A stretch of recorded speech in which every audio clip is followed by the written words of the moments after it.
Vamos lá. Dê exemplo com casos clínicos aí, o exemplo do filtro encharcado, que é uma conduta básica que poderia fazer diferença. Antônio, você pode estar pensando e perguntar para mim, e se eu ainda não tenho esse conhecimento básico? Se eu entro dentro da terapia intensiva, dou um exemplo, fiz uma pós-graduação, acabei a pós-graduação, fui chamado de terapia intensiva. Ou acabei de me formar, fui chamado para terapia intensiva e comecei a trabalhar. E aí eu estou lá na UTI Covid. O que eu tenho que fazer para ter segurança? Primeiro, você tem que, primeiro ponto, fazer um autodiagnóstico. O que é que você não sabe? O que é que eu não sei? O que é que eu preciso melhorar? O primeiro ponto é esse, o que é que eu preciso melhorar? Depois que você identificou o que é que você precisa melhorar, você vai correr atrás de agir para corrigir essas alterações. Segunda coisa, se aproximar de pessoas que podem ajudar você. Então, vocês que estão aqui presentes já estão chegando perto de mim. Ah, é na internet, é distante. Não, não é distante, não. É como se estivesse falando, cada um aqui está olhando direto para mim, é como se estivesse falando diretamente para eles. Lá no método fisioterapia intensiva, que é uma formação completa, a gente tem a teleconsultoria com os alunos e a mentoria. A gente tem encontros individuais e tem as dúvidas que a pessoa manda quando está com os casos clínicos, e você tem que pensar nisso também. Você precisa tirar suas dúvidas. Então, você tem a lacuna de conhecimento, que você não sabe, você vai correr atrás do conteúdo para preencher essa lacuna de conhecimento, mas você tem que tirar as suas dúvidas. Se aproximar de pessoas que têm a expertise para ajudar você. Dá um exemplo.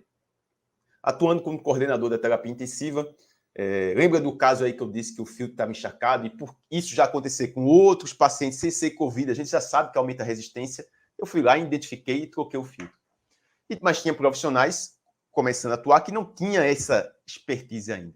E eu estava como coordenador de UTI, não estava dessa, e recebi uma mensagem não, uma ligação. A pessoa ligou para mim e disse, Antônio, eu estou aqui com um paciente e o paciente não melhora o PaCO2, a gente já aumentou o delta, já aumentou a frequência e no SAI é a mesma coisa, o volume corrente está baixo. Aí eu, vamos lá, vamos seguir um passo a passo para você definir a conduta. Dê uma olhada no caso clínico, a pessoa passou para mim, passou os dados. Sinais vitais, como é que estão os parâmetros do ventilador? Como é que está o gráfico? Tem que mandar a foto, ela mandou a foto do gráfico. Quando ela mandou a foto do gráfico, já deu para ver um padrão de obstrução. Mas vamos lá, como é que está a ausculta respiratória? A ausculta não tinha alteração. Como é que está o abdômen? A palpação, palpar o abdômen. Processo, é um processo para definir a conduta. Ela palpou o abdômen, não, está tranquilo.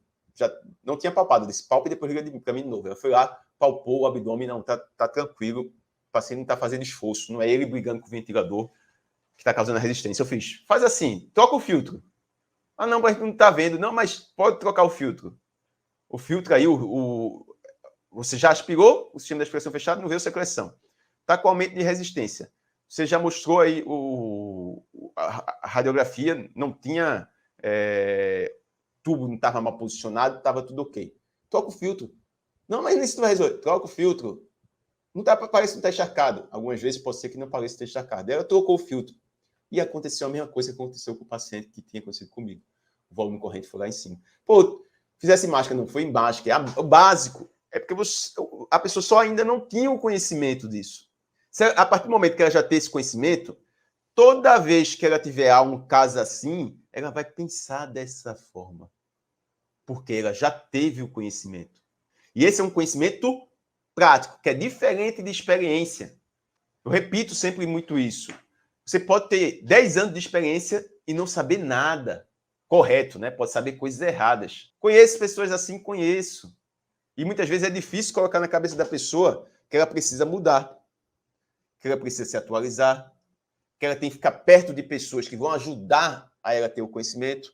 Se aproxime de pessoas que pensam assim, se aproxime de fisioterapeutas que querem gerar uma fisioterapia com qualidade da terapia intensiva, que estão sempre correndo atrás de gerar uma melhor intervenção.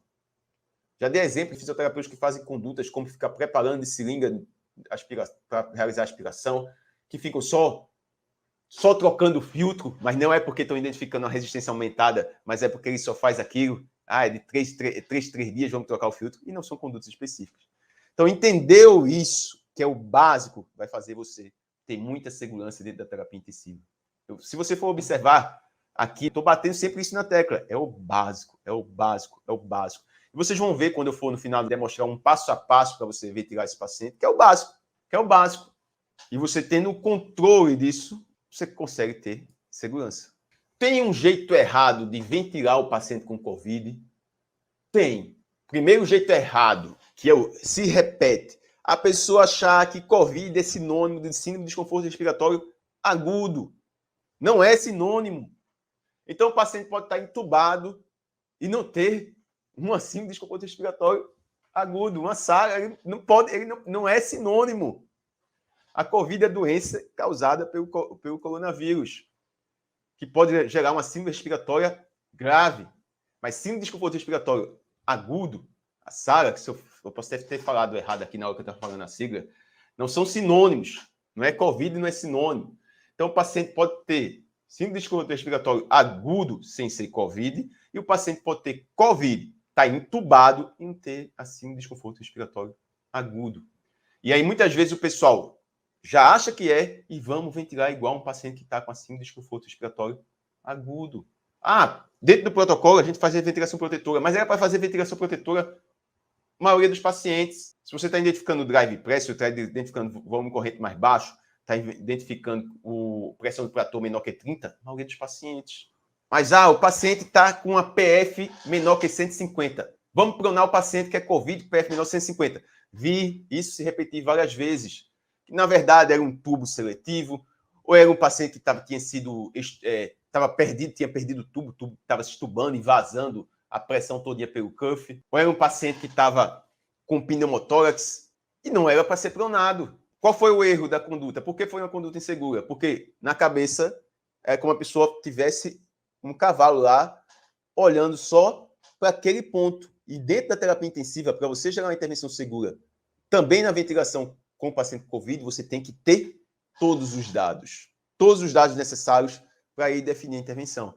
Mas o protocolo aqui, PF menor que 150, pronar o paciente, o protocolo do hospital. Mas veja, se tiver o diagnóstico de síndrome de desconforto respiratório agudo, como é que se dá o diagnóstico da síndrome de desconforto respiratório agudo? Infiltrado bilateral, PF menor que 300, sem história de congestão pulmonar por insuficiência cardíaca, que está com a PIC maior que 5. Então, você tem um diagnóstico de uma síndrome. Não, aí é PF menor que 550, vamos pronar. Não é assim. Então, você tem que ter os dados como